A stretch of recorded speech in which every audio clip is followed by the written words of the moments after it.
So welcome to the run time error, the place where programming begins. आज इस video में हम देखने वाला है the resume which help me to get place in TCS digital. और सबसे ज़रूरी बात, ये वीडियो उन्हीं लोगों के लिए है जो कॉलेज लेवल को है या फिर फ्रेशर से जो फर्स्ट टाइम किसी कंपनी को और MNC को अप्लाई कर रहे हो।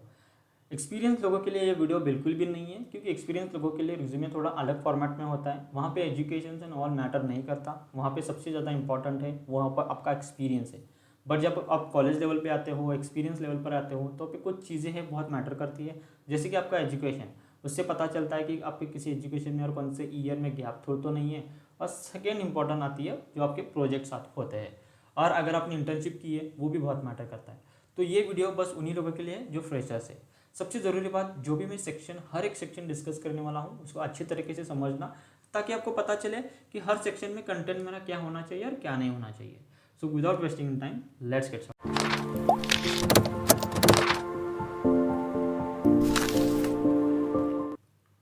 तो यहाँ पे देखो, मैं थोड़ा जूम करता हूँ। सबसे पहले मैंने क्या किया, मेरा नाम लिखा है, बोल्ड हैंड राइटिंग में मैंने मेरा नाम लिखा है। उसके नीचे मेरा क्या लिखा है, मेरा डिपार्टमेंट लिखा है कि मैंने कौन से डिपार्टमेंट में काम किया।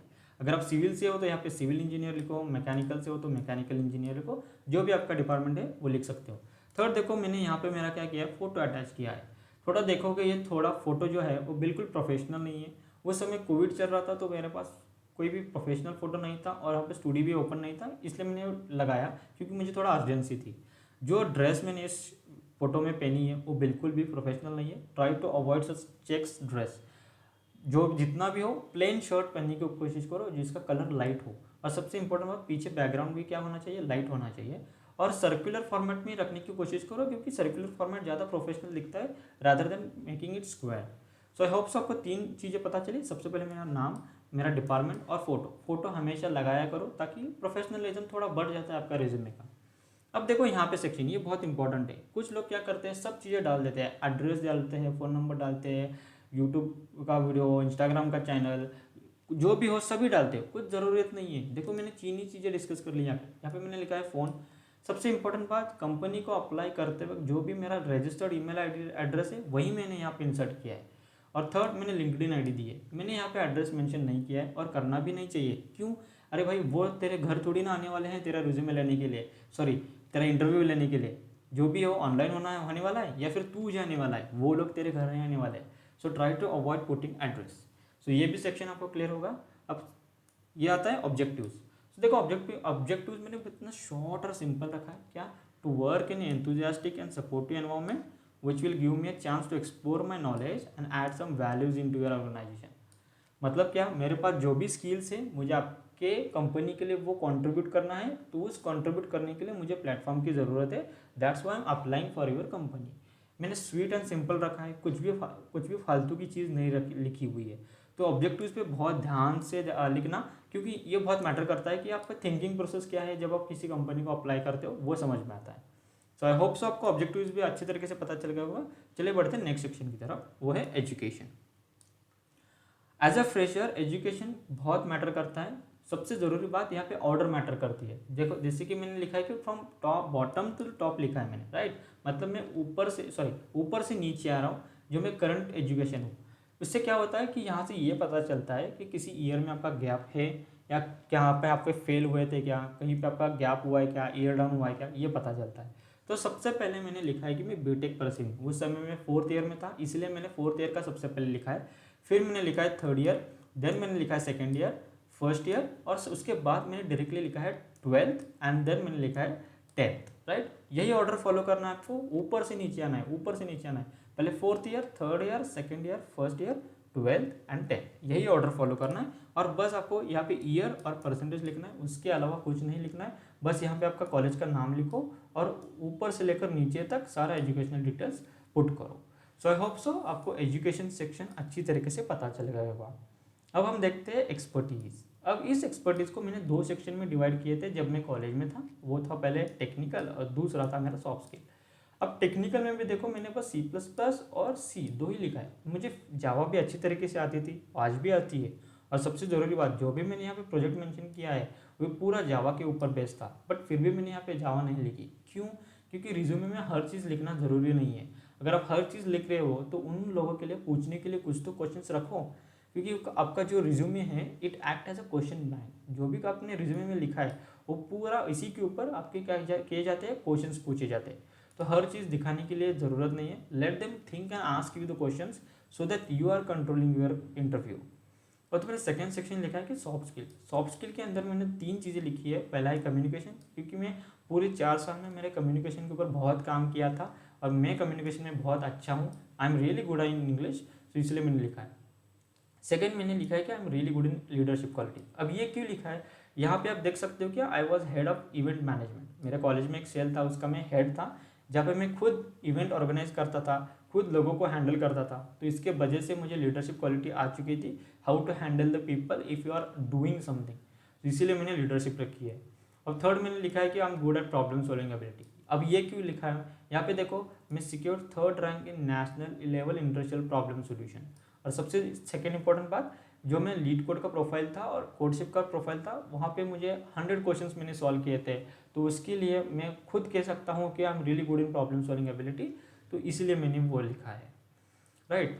सो आई होप सो आपको एक एक्सपर्टीज सेक्शन अच्छी तरीके से पता चल गया होगा। 2 सेक्शन में डिवाइड करना है, एक टेक्निकल और सॉफ्ट स्किल। इसके अलावा ज़्यादा कुछ लिखने की ज़रूरत नहीं है, जितना हो सके उतना मिनिमम चीज़ें दिखाए ताकि उनको क्वेश्चंस पूछने में आसानी हो। हर चीज़ दिखाने के लिए और बताने की ज़रूरत बिल्कुल भी नहीं है। अब आते हैं हमारा main section of our project. Main section of project को डिस्कस करने से पहले मैं कुछ चीज़ आपको दिखाना चाहता हूँ। अब मैं देखो थोड़ा जूम आउट करता हूँ। अगर आप इस पूरे रिज्यूमे को अच्छे तरीके से देख रहे हो तो सबसे पहले नज़र किस पर जाती है, प्रोजेक्ट्स, राइट। तो मैं ये कहना चाहता हूँ, जब भी आप किसी भी रिज्यूमे का टेम्पलेट चूज कर रहे हो, ऐसा टेम्पलेट चूज करो कि फर्स्ट एंड फॉरमोस्ट नज़र आपकी प्रोजेक्ट सेक्शन पे ही जाए, क्योंकि हमारे पास कोई भी एक्सपीरियंस नहीं होता है, राइट। तो फिर सबसे इंपॉर्टेंट क्या बात आती है, 2 ही चीज़ आती है, एक इंटर्नशिप, अगर आपने इंटर्नशिप कर ली है तो, सेकंड जो है प्रोजेक्ट। तो इस पर ध्यान जाना बहुत ज़रूरी है, क्योंकि ये दर्शाता है कि पूरे 4 साल में आप जो भी सीखे हो उसका एप्लीकेशन क्या किया है, उसका एप्लीकेशन क्या किया है रियल वर्ल्ड में, राइट। तो मैंने टोटल 4 प्रोजेक्ट किए थे, बट मेंशन मैंने 2 ही किया है। ज़रूरी नहीं है कि हर चीज़ मेंशन करने के लिए, मैंने पहले भी बोला है, जितना हो सके उतना मिनिमम। और सबसे इंपॉर्टेंट बात, क्वालिटी बहुत मैटर करती है। सो आईपी मैसेंजर मेरा मेगा प्रोजेक्ट था 4th ईयर में, इसलिए मैंने उसको मेंशन किया है। ये जावा के ऊपर मैंने किया था, और मैंने यहाँ पे जावा का फ्रेमवर्क, सेवरलेट, जो भी यूआई के बेस ऊपर है वो मैंने यूज़ किया था, वो इसीलिए मैंने लिखा है क्योंकि मेगा प्रोजेक्ट था। और सबसे ज़रूरी बात देखो, डिस्क्रिप्शन मैंने एक ही लाइन लिखी है। ज़रूरी नहीं कि हर चीज़ लिखे कि डिस्क्रिप्शन क्या था, मेरा रोल क्या था, टेक्नोलॉजी क्या था, हर चीज़ लिखनी नहीं है, बस 1 लाइन डिस्क्रिप्शन।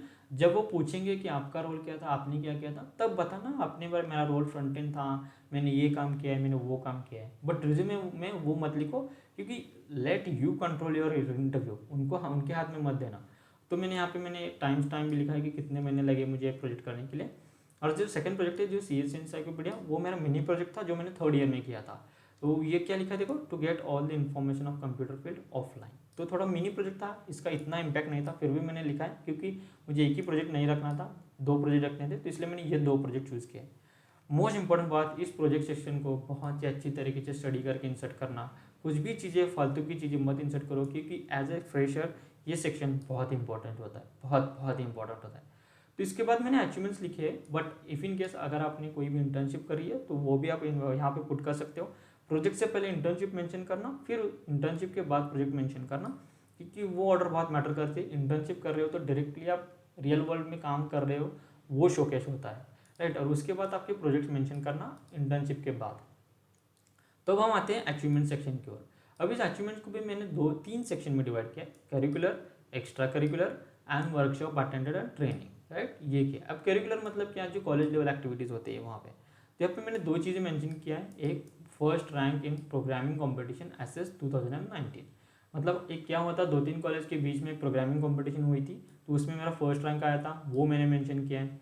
सेकेंड मैंने किया कि secured first rank in group discussion competition. देखो मैंने बहुत ही सिंपल चीज़ें रखी है, ज़्यादा कॉम्प्लिकेटेड चीज़ें मैंने नहीं रखी, क्योंकि जितना सिंपल रखते हो क्वेश्चन की लेवल भी उतनी सिंपल हो जाती है। जितना कॉम्प्लिकेट करोगे उन लोगों के लिए समझना बहुत डिफिकल्ट हो जाएगा, तो क्वेश्चंस भी बहुत डिफिकल्ट आएंगे। तो keep it simple but sweet. तो करिकुलर में मैंने 2 ही पॉइंट्स ऐड किए। फिर आते हैं हम एक्स्ट्रा करिकुलर में। एक्स्ट्रा करिकुलर अटेंड में मैंने आपको ऑलरेडी बताया कि एक हमारे कॉलेज में एक सेल था, उसका मैं हेड ऑफ इवेंट मैनेजमेंट था। जितने भी इवेंट्स होते थे, जो भी होता था वो मैं ही खुद अरेंज करता था, arranging the people, arranging the event, flow कैसा होना चाहिए, लोगों को कैसे हैंडल करना चाहिए, वो सब मैं ही देखता था। सो 1 साल के लिए मैंने वो काम किया है, तो इसलिए मैंने वो इंसर्ट किया है और इसके लिए ही मैंने लिखा है यहाँ पे कि आई am really good in leadership quality. तो सेकंड मैंने लिखा है कि secure third rank in national level industrial problem solving, that is जिज्ञासा 2019। तो एक नेशनल लेवल कंपटीशन हुई थी जहाँ पे एक इंडस्ट्रियल लेवल प्रॉब्लम दिया जाता है, उसके ऊपर हमें सोल्यूशन देना पड़ता है। तो उस कंपटीशन में मेरा थर्ड रैंक आया था। जो भी मैंने सोल्यूशन दिया था उनको बहुत पसंद आ गया था। तो I was among the top 3 people who got the prize for this event. और इसकी वजह से मैंने यहाँ पे लिखा है I am really good in problem solving ability. देखो मैंने इंटरलिंक किया है, कुछ भी ऐसे फालतू की चीज़ नहीं लिखी है जो मन में आ रहा है लिख रहा हूँ। No, I am trying to link. I was head of event management, that is the reason why my leadership quality. I secured third rank in national level problem solving, that is the reason why I'm good at the problem solving ability. And I also participated in hackathon 2019. भले ही हम दिल्ली के side से reject हुए थे, उस side से reject हुए थे, but we were selected for regionals. Regionals के लिए तो हम सेलेक्ट हुए थे। सो मैंने ये 3 पॉइंट्स अटैच किए हैं इस एक्स्ट्रा करिकुलर को। और लास्ट में आता है वर्कशॉप को अटेंड किया है क्या, मैंने 2 किए थे। First one, I have attended the leadership talk by MHRD innovation cell. सबसे ज़रूरी बात, जो भी लिख रहे हो वो ऑफिशियल चीज़ें होनी चाहिए। लोकल चीज़, लोकल कॉलेज के टाइम ऐसे जो भी करते हो वो मत लिखो, जो ऑल ओवर इंडिया एक्सेप्टेड है वही चीज़ लिखने की कोशिश करो। तो ये गवर्नमेंट ऑफ इंडिया के पॉइंट ऑफ व्यू से ये एक ट्रेनिंग और वर्कशॉप अरेंज होती है, वो मैंने अटेंड की थी। It's all about the leadership, कि आपकी लीडरशिप कैसी होनी चाहिए, कैसे इंप्रूव करनी चाहिए। तो बहुत सारी चीज़ें डिस्कस हुई थी। और सेकेंड मैंने लिखा है कि 3D प्रिंटिंग वर्कशॉप, ये भी मैंने अटेंड किया था। अगर आप कोई भी स्टार्टअप कर रहे हो, अब किसी चीज़ का आपको प्रोटोटाइप लेना है तो वो हेल्प करता है प्रोटोटाइप बिल्ड करने के लिए। तो ये मैंने वर्कशॉप अटेंड किया था। So this was the video जो मुझे डिस्कस करना था, क्योंकि मुझे बहुत सारे कमेंट आ रहे थे मेरे TCS इंटरव्यू के पॉइंट ऑफ व्यू से कि आपने रिज्यूमे में क्या मेंशन किया था। So I hope so this video makes some sense to you. अगर आप इस वीडियो में आपको बहुत कुछ सीखने को मिला है एज अ फ्रेशर, तो मेरे चैनल को ज़रूर सब्सक्राइब करना, ताकि मेरा भी मोटिवेशन बना रहे और आपके लिए मैं हमेशा कुछ क्वालिटी कंटेंटफुल वीडियो लाता रहा हूँ। Till then have a happy coding.